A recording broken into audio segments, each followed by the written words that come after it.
مسلمانوں کے حجر اسود کو چومنے اور ہندوؤں کا اپنے پتھروں کو چومنے میں کیا فرق ہے؟ اس سے بھی اگلی بات ہے، مسلمانوں کا آب زمزم پینا اور ہندوؤں کا گنگا کے اوپر نہانا، اس میں کیا فرق ہے؟ فرق یہ ہے کہ آب زمزم کی سند اللہ نے نازل کی ہے، گنگا کی سند اللہ نے نازل نہیں کی۔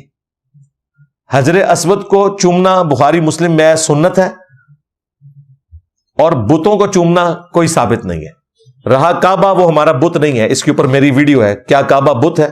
کعبہ اگر ہمارا بت ہوتا تو غلاف کعبہ چینج کرنے کے لیے اس کے اوپر جا کے لوگ کھڑے نہ ہوتے، پاؤں کے نیچے نہ روند رہے ہوتے، اسے عزت دے رہے ہوتے۔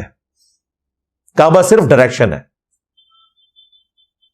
اور حجر اسود بخاری مسلم میں حدیث ہے، حضرت عمر نے کہا حجر اسود تو ایک پتھر ہی تو ہے، اگر میں اپنے نبی کو نہ دیکھتا کہ وہ تجھے چوم رہے ہیں تو میں تجھے چومتا بھی نہ تو کسی کو نفع دے سکتا ہے نہ نقصان۔ لو سامو، یہ ہمارا عقیدہ ہے۔